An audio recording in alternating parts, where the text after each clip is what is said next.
Salut à tous, je suis très contente de vous retrouver aujourd'hui dans le troisième et dernier update lecture du mois d'août. Aujourd'hui on va parler notamment de romances, puisque j'ai deux romances à vous présenter et ensuite je vais avoir des nouvelles euh, que j'ai lues, un petit recueil de nouvelles. Voilà. Le premier livre dont je vais vous parler, il s'agit de People We Meet on Vacation de Émilie Henry aux éditions Hauteville. Un roman que j'ai beaucoup aimé et qui pourtant, encore une fois, rejoint la ligue des livres phénomènes sur BookTok. Hein, vous savez ce que j'en pense, si vous ne le savez pas, je vous invite à voir le premier update du mois d'août, je vous fais un petit débrief à ce sujet.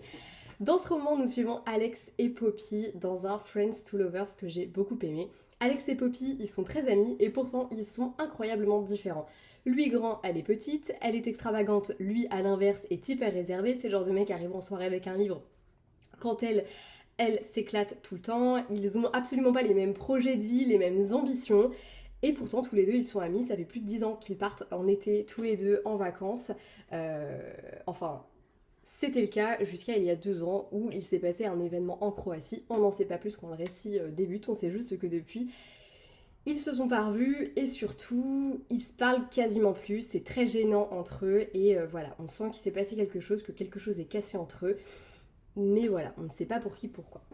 Toujours est-il que Poppy est bien déterminée à bouger un petit peu sa vie parce que là elle sent qu'elle frôle le burn-out et elle sait que potentiellement ce qui pourrait un petit peu la ramener à la vie, bah, ce serait de se refaire encore des vacances avec Alex. Elle va réussir à le convaincre et ils partent en vacances tous les deux. L'occasion peut-être pour eux d'enfin s'avouer qu'au fond, entre tous les deux, c'est peut-être pas que de l'amitié. Voilà. C'est un très beau Friends to Lovers avec vraiment une histoire de deux personnages qui se ressemblent très très peu et qui vont tout simplement être amoureux l'un de l'autre et qui en même temps savent très bien qu'ils ne sont pas forcément le mieux l'un pour l'autre dans le sens où ils ont chacun des ambitions, des projets d'avenir qui sont très très différents de ceux que peut avoir l'autre en face. Du coup, c'est une histoire que j'ai trouvée très belle et triste à la fois, vraiment ce côté... j'ai vraiment l'impression de voir deux âmes qui s'aimaient très très fort, mais qui savaient pas comment s'aimer en étant ensemble, avec toutes les divergences entre eux. C'était une très belle histoire malgré tout, et justement pour ça c'était une très belle histoire. J'ai adoré autant l'amitié que la romance entre eux, je trouve que les deux vont très bien ensemble. Le récit est rendu dynamique par des bonds dans le temps, puisqu'on va en fait revivre un petit peu de chacun des étés vécus auparavant par les personnages. Voilà, donc ça nous permet un petit peu de comprendre comment est construite leur amitié également. Et on va ensuite vivre l'été actuel, donc avec du coup cette espèce de gêne au début. On sent vraiment qu'il y a quelque chose qui a changé et c'est vrai que mis en parallèle du coup des précédents étés, c'est encore plus flagrant. Et puis petit à petit, on va voir un petit peu quand tous les deux vont s'adonner à la passion et aussi qu'est-ce qui les freine vraiment dans tout ça.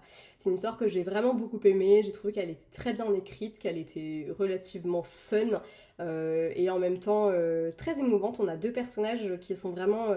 ils sont construits aussi par leur passé, ils ont tous les deux des passés qui sont plus ou moins difficiles, mais voilà, ils ont des passés assez lourds quand même, et qui font qu'aujourd'hui ils sont tels qu'ils sont, et c'est du coup ce qui va creuser notamment un petit peu un fossé entre deux.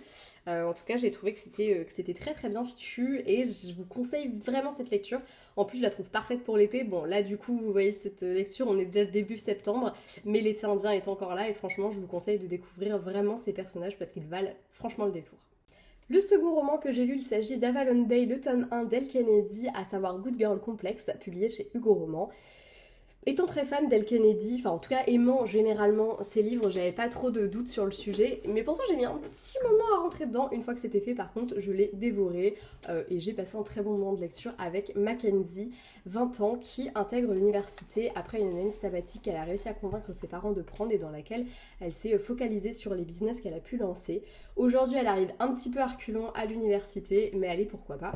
Elle atterrit à l'université de Garnet, qui est une université au niveau de la ville côtière d'Avalon Bay, une ville dans laquelle vont se heurter deux types de populations. La population locale, donc les locaux qui font de leur mieux pour survivre dans la petite ville, et les riches, que ce soit les riches touristes qui viennent profiter de la baie, ou tout simplement les riches étudiants de l'université. Généralement, ça se frite un petit peu. Et Cooper, justement, est issu des locaux. Voilà. Entre Mackenzie et Cooper, eh bien écoutez, j'ai envie de dire, il y a un petit coup de foudre quand même qui se crée parce que très rapidement, tous les deux, ils s'aiment bien. Et même si au début, ils essaient de prétendre qu'ils sont amis, très rapidement, on va se rendre compte qu'il y a peut-être un petit peu plus entre eux. Mais Cooper, il n'a pas dit toute la vérité à Mackenzie quant à leur rencontre et ça pourrait bien devenir particulièrement explosif quand elle va apprendre la réalité derrière leur idylle. Voilà. Bah écoutez, moi j'ai beaucoup aimé cette histoire. Déjà, en fait, justement, l'histoire, ce que va cacher Cooper, on le sait très rapidement, mais j'ai pas envie de vous spoiler. Enfin, j'ai pas envie que vous considériez que je vous spoil, donc je ne vous dirai rien. Mais moi, ça j'ai adoré. Je trouve que ça rajoute du piment de ouf. Et si vous l'avez lu, vous saurez de quoi je parle. Et j'ai beaucoup aimé le contexte. Voilà. J'ai aussi beaucoup aimé le fait que on soit avec le riche et puis le rebelle entre guillemets parce que Cooper il est pas rebelle plus que ça. Ce qui fait que c'est un rebelle, c'est que premier chapitre il pète la gueule d'un mec à la rigueur. Il a des tatouages. Est-ce que avoir des tatouages ça veut dire qu'on est rebelle? Je suis pas sûre. Mais bon, c'est vrai qu'il a un petit côté un peu bad boy et tout ça. Et elle, elle fait plutôt fille sage dans le sens où même si ça lui rentre par une oreille, ça ressort par l'autre, elle écoute un petit peu ce que font, enfin, ce que veulent ses parents, ce que disent ses parents. Ce que j'ai aimé, c'est que par contre, on va vraiment voir une Mackenzie qui se rebelle un peu et couvre un petit peu les yeux sur ce qui l'attend, sur la vie qui l'attend, parce qu'on attend d'elle qu'elle épouse un mec riche et qu'elle soit sa femme, donc une femme au foyer, qu'elle travaille pas, que ceci, que cela. Ses petits business, comme ses parents l'appellent, ils voient pas en fait qu'elle en est très fière et qu'en fait c'est vraiment du boulot et c'est quelque chose qu'elle aime. En fait, c'est comme si on lui donnait pas le droit d'avoir d'autres projets que d'aller sur tel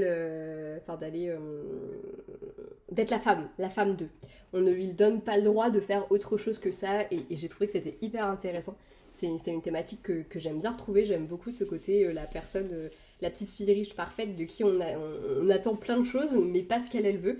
J'ai trouvé que c'était très bien traité là-dedans. La romance, je l'ai beaucoup aimée. Je trouve qu'il y a vraiment une dynamique hyper intéressante entre Cooper et Mackenzie. Ils vont très très bien ensemble et j'ai vraiment aimé les découvrir l'un avec l'autre.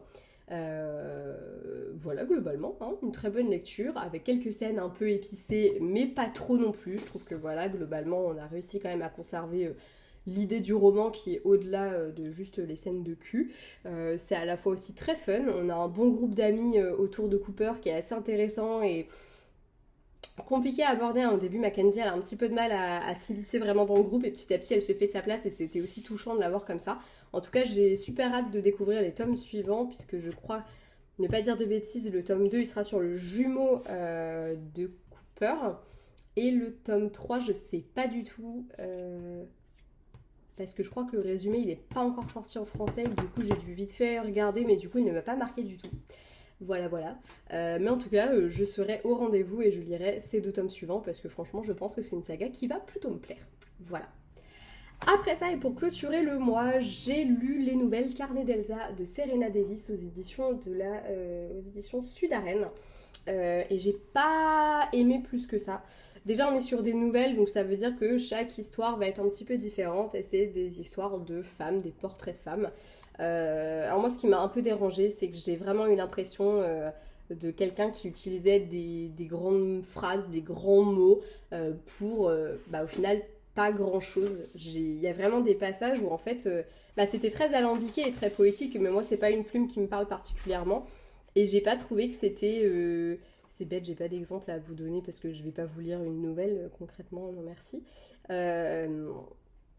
Mais du coup, des fois, je trouvais que c'était trop et qu'en fait, on comprenait pas exactement où est-ce qu'elle voulait en venir. Alors, je sais que ça peut être très spécifique à la nouvelle, etc. Mais pour le coup, moi, ça n'a pas du tout marché avec moi. Il y a des nouvelles où, en fait, à la fin, j'avais toujours pas compris exactement ce qu'il en était. Et moi, si je passe au-dessus, ça me plaît pas. Accessoirement, je n'ai même pas vraiment eu l'impression parfois de lire des nouvelles, mais plutôt justement de lire des espèces de poèmes. Enfin, même si pour le coup, c'était... Enfin, ça n'a pas du tout la forme d'un poème, mais j'ai plus eu l'impression de le lire comme ça, et voilà. Et à d'autres moments, je trouvais que les dialogues, ils rajoutaient rien. Enfin bref, j'ai pas aimé. Voilà, il n'y en a pas une seule qui est sortie du lot et que j'ai aimé. C'est vraiment des nouvelles où je suis passée complètement au-dessus du truc.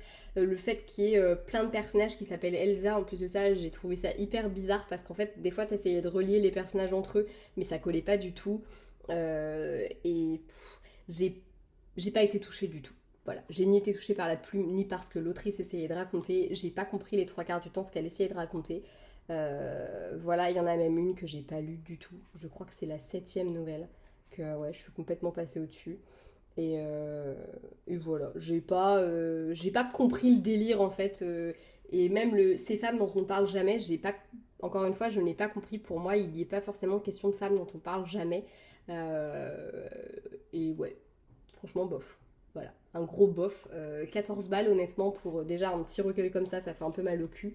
Mais en plus de ça, pour l'expérience de lecture, je ne trouve pas que ça les vaille du tout. Voilà, c'est tout pour cette petite lecture. J'espère qu'il vous aura plu. J'ai été assez brève parce que je suis claquée, voilà. Mais qu'il fallait que je vous filme cette vidéo, donc je me suis dit, vas-y, je vais le faire maintenant. Ce qu'il est à en retenir, c'est que les 2 romances, je vous les conseille. Carnet d'Elsa, beaucoup moins. Grosse déception pour le coup, j'avoue que j'en attendais beaucoup. Et en même temps, voilà, je sais que je suis pas forcément très friande du genre de la nouvelle. Donc je savais aussi que potentiellement ça pouvait ne pas fonctionner. J'espère juste que l'autre roman que je lui avais pris à l'autrice me plaira mieux. Mais on est sur un roman donc déjà et sur du feel good. Donc je pense qu'on sera moins dans de l'espèce de poético bobo là qui marche pas du tout avec moi. Voilà, je vous fais de gros bisous et je vous dis à la prochaine dans une prochaine vidéo. N'hésitez comme d'habitude pas à me donner vos avis sur ces romans si vous les avez lus. Je vous fais de gros bisous.